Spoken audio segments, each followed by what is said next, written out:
Hi guys, this is Ranjit, and in this video we'll be doing the unboxing and have a first look at this Motorola Edge70 Pro smartphone, which is the successor to the last year's Edge60 Pro. This is the device itself, but let me quickly just show you what comes inside the box. You of course get the phone itself, and we also get this fast 90-watt charger, and I like the fact that this is actually a Type-C charger, so you can also actually use this to charge some of your laptops, etc. And you also get this Type-C cable. So that's what we get in the box. Nothing much is actually written in the box, but this time the Edge70 Pro has changed quite a bit. I would say we'll get into this. The good thing is that the processor has become actually a way faster. This is the new MediaTek Dimensity 8500 Extreme, and the performance is actually very good on that one. And if you look at the back, this is this new color that we are getting, and the back finish actually changes based on that one. On this one, this feels like what do you say, very smooth to touch, silky kind of a finish. Apart from this, as you can see from the image, this is actually the fabric finish, and the color is very similar to jeans, and then we also have this marble finish. So it comes in actually these three different finishes. Though this is a big size phone, it's having that 6.8 inch what do you say, screen. Again, Motorola calls this the Extreme AMOLED, and in fact in the HBM department they have improved it. It can go up to 1800 nits, and the peak actually nits in HDR is 5200 nits. And though it's actually a big device, 6.8 inch screen, but again, as you can see, again all the four corners are rounded. That's why it's easy to hold in the hand, and in fact because of this one, almost zero bezels that we are getting on the device. Moving to the fingerprint scanner, here it's at the bottom. It's what do you say, in display fingerprint scanner. I don't know why many vendors these days are actually giving the fingerprint scanner here at the bottom. It should have been actually here. Naturally a finger goes here, but yeah, that's what it is. It'll take about a day or two to get used to it, but the performance of the fingerprint scanner is good. And this is having that 6.8 inch screen, as I've told you. One thing I like about this one is that though this is having a relatively big battery, it's a 6500 milliamp hour battery. It's a silicon carbon battery, and of course it supports this fast 90-watt charging.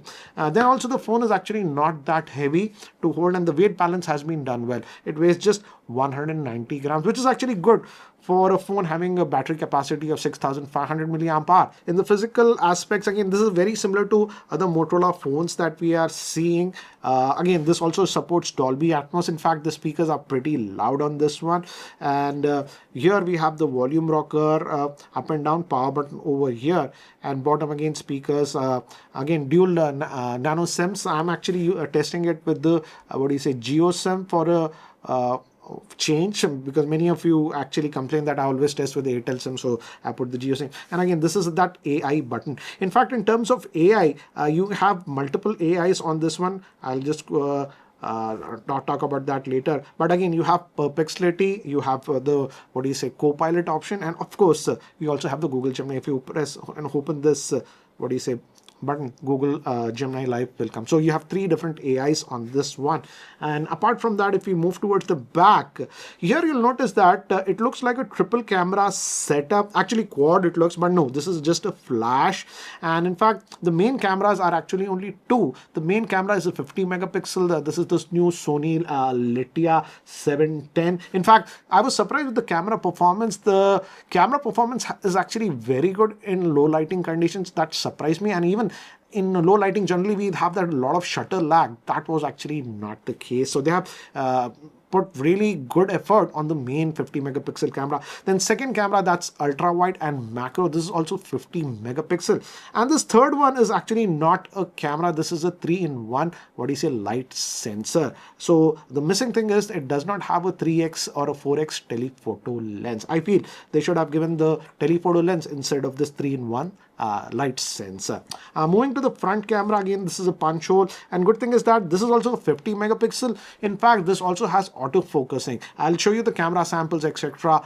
Later on. Overall, I would say the camera performance did perform much better in low lighting than what I expected.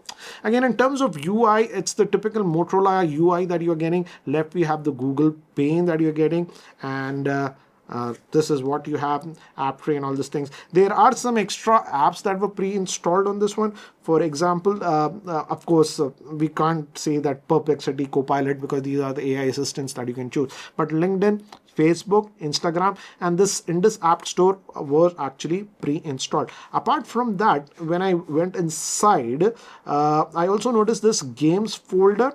And though these games are not installed, but this folder is there. So that's what it is that I have noticed. And of course, OneDrive and Outlook from Microsoft were also there. Apart from that, I didn't find any other extra app apart from what do you see, the Motorola weather app and all this thing that generally we have with all phones. So this is what we have. Let me actually now give you an idea about the speakers. The speakers are actually pretty loud, and of course Dolby Atmos is there. So let me just play this. And as you can see, pretty loud. Let me maximize it now. I'll just lower it one. At max, it's too loud. This is one below the max. So the sound output is actually good on this one, so no issues. And of course, this also supports that 120 hertz refresh rate. And again, the good thing is that I didn't have to play around with this one. If we go to what do you say, display. You can, again, by default the color is set to vivid, so all colors what you see on the screen will pop out. But if you don't like that, most people like that extra vibrancy, but if you don't like, you can just put it to natural, and the colors then look very, very close to reality, I would say. Refresh rate, as you can see, I kept it on what do you say, hyper smooth for quite some time, but now I've just moved it to smart and balance, and here they have done it very well, because in the UI and everything, wherever that 120 hertz is needed, it automatically ramps up. So in terms of what do you say, the jitterness or something, nothing. And that's because of the processor that they're using. It's, as I've told you, it's actually a pretty good processor. This is the MediaTek Dimensity 8500 Extreme. This is based on TSMC fabrication. It's a 4 nanometer fabrication. And I did run some benchmarks. For example, Geekbench. And as you can see, Geekbench single core score we got is 1749 and multi-core is 6931, which is actually pretty good, I would say. And you might ask, in terms of Antutu, how much you can get. In terms of Antutu, you will get slightly below 2.1 million, which again is a very good score. In fact, if you look at this Geekbench, if you go to multi-core scores and all those things, as you can see, it's got a score of 6931, which is actually better than the Samsung Galaxy S24 Ultra, which has the Snapdragon 8 Gen 3. So overall, the benchmark scores are actually very good on this one. So that is why I'm not a heavy gamer, if you guys know about me, but I did play Call of Duty quite a bit for about half an hour on this one. And in fact, I save a screenshot. Let me just show it to you. Let's go to the Photos app. Let's go to okay, this is the benchmark. And as you can see, this is the Call of Duty, the graphics setting. I could keep it on very high and maximum frame rate. And then also it was butter smooth. I didn't have any problems. I was able to actually easily play the game. And the one surprising thing was that even though I played Call of Duty continuously for close to about 30 minutes, the handset actually at the back also did not get hot or something like that, which is generally a case with a lot of smartphones. And so it's the heat dissipation, whatever, it's doing a very good job. In fact, this also does have a vapor chamber, 4600 mm vapor chamber on this. So in terms of heat dissipation or anything, it's good. Now, interruption from the future. Actually, now I had to travel to Delhi for about 2 days, and I was carrying this smartphone, and I decided to actually use it exclusively only on mobile data as I was traveling. So let me actually now show you some battery stats, because in general operations, the 6500 milliampere battery was very, very good in mixed case scenarios like using it over Wi-Fi and mobile data. But I want to test if you're a traveler only on mobile data, how it does. So let me actually show you the battery stats. And let's just go to the battery stats. And by default, it will not show you the SOT values, but there is an app called Battery Care. If you disable it, you'll get the stats. And as you can see, Tuesday, actually, I went to Delhi, and I took it off the charger about 8:30 in the morning. And if you notice today, now it is it's Thursday, and it's almost like 6 o'clock. I haven't charged it. So over 2.5 days it's on that, and it was only on mobile data. Then also battery was good. Still we have 23% left. Yes, just about 6 hours of SOT because I was working and all this, but I was actively using the phone. And even with mobile data and this kind of usage, the standby life is very good. So that way I would say in real world scenarios also, the battery life that you're getting on this one is actually very good.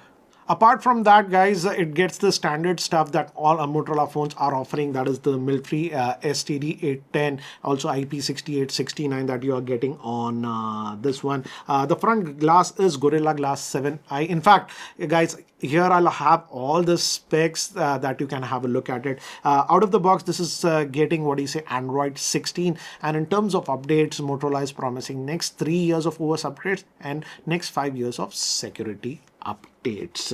Now moving to the camera on this one, let me quickly show you the UI, then I'll actually show you the samples, and I'll show you a lot of samples that I've taken in night conditions where this actually surprised me. The primary camera, generally most of the primary cameras do very well in daylight conditions, but again they struggle at night. But here, even at night, it actually did perform much better than what I thought. But first, let me quickly show you the camera interface. And this is the camera interface that you will get. And this is very similar. Apart from that, we also have this frame match option. But again, if you go to the photo mode, default, you will see this running a person. This is known as the freeze the action shot or AI action shot, they call it. And what happens is that, for example, if you notice kids when they are running, etc., around or something like that, many times if you take the picture actually comes out to be blurry. You can just enable this action shot on, and now I'll take my picture. So for example, I'm moving my hand like this. Oh, let me just like this. Okay, now it's in the frame. And as you can see, it freezes the action. So this is great for, what do you say, kids running around or pets, etc. you have. So this is a new addition. But again, as it does not have a telephoto lens, you can zoom up to 2x and up to 2x. Again, as you can see my hand, the pictures actually come out good, and you can also pinch to zoom a little bit, but I would not go above 4x on this one. You also do have the, what do you say, ultra wide, and this also has the macro mode on which we can go pretty close. But this is the front facing camera, and again this is also 50 megapixel. Good thing is that, as I've told you, this also has auto focusing. Enough about talking. Let me actually now show you the samples that I've shot with this smartphone. Let's start with some shots in dull lighting, and as you can see, even in very low lighting conditions, it's performing way better than what I expected. Just notice how low the light was here, and when I took the shot, so sharp it came even in so dull lighting. This was my inverter at night, and it was way darker, but it came out good. And again, as you can see, this was in also very dull lighting, it came out good. This was in my office, all lights were switched off. It was just some light was coming from the back, and this is how it actually looked when the light was switched on. One more example, when the lights were off, this is how it actually looked. With one dull light, this is how it looked, and this is how it actually looks with my regular lighting in the office. Some more samples at night, and definitely I would say night shots, they have optimized it very well. In daylight also, the pics come out very good with accurate colors, I have to say. And this was in the regular mode, and this was ultra wide. Now moving to human subject, this was taken in the regular lens. This was in portrait mode 24mm, this was 35mm portrait mode, and this was 50mm portrait mode. This was with the regular main lens, and again this was portrait mode 24mm, portrait mode 35mm, and finally portrait mode 50mm. The portrait mode 50mm I feel is actually giving very good results. Some pics that I shot around the airport. This was actually 1x, and this is actually that 2x digital zoom. One thing I noticed that the color reproduction is actually very good, and the Pantone validation does make sense because the colors are accurate. Again, this was with the regular lens, and this was actually ultra wide. One more example, this is a 1x zoom, this is that 2x, and this was actually that ultra wide. Now moving to the selfies taken with the 50 megapixel front facing camera. These were in the normal mode. This was in artificial lighting, and this was in the portrait mode. In fact, the portrait mode pictures actually also come out very good, as you can see with these samples. Again, a sample left is in the regular mode, and the right picture was taken in the portrait mode. Now recording this video with the front facing camera, and the good thing is that both with the rear and the front facing camera you can record 4K videos up to 4K 60 FPS. This I'm recording at 4K 30 FPS, and I'm just walking around to give you an idea how is it doing. It's very harsh sunlight, so how is it handling the exposure and everything. So I'm just walking down. So this is a very quick sample recorded with the front facing camera of this Moto Edge70 Pro. Guys, now I'm recording with the rear facing camera, and this is that 1x. So go to ultra wide while recording the video. I'm actually recording it at 4K 30, but you can also go at 4K 60. And I'm just going to climb these stairs to give you an idea how is the stabilization. At least in the preview it looks actually very good, and there is a lot of ambient sound. There was some construction work going on. Hopefully the microphone is able to actually ignore it. And again, this is that main lens, and let me just go to wide. So this is the ultra. So this was a quick sample recorded with the main rear facing camera of this Moto Edge70 Pro. So guys, this is the Motorola Edge70 Pro, and let's also talk about the pricing. And sadly here again, due to the RAM prices and the storage prices increase that we have seen in 2026, the pricing of this smartphone has also increased quite a bit. The lower end variant that comes with 8 gigabytes of RAM, if I recall, that will be about 39,000, but you are having 2,000 rupees that bank card discount or something, then you'll get it for 36,999. That's about 37,000. And the 12 gigabyte RAM variant after discount will be 39,999. So certainly the pricing of these Pro series has increased due to the RAM and the SSD storage pricing increase that we are seeing in 2026. Sad to see that, but that's the fact. And overall I like the phone, but again, one thing to note is that though the camera was actually pretty good in my frank opinion, even in low lighting condition, but I do feel they should have also given the 3x telephoto lens instead of that 3-in-1 light sensor. So this is the Motorola Edge70 Pro. What do you guys think about the same? Do let me know in the comment section below. And guys, if you're still not subscribed to my YouTube channel, hit that subscribe button. This is Ranjit, and I hope to see you in my next video. Take care, guys.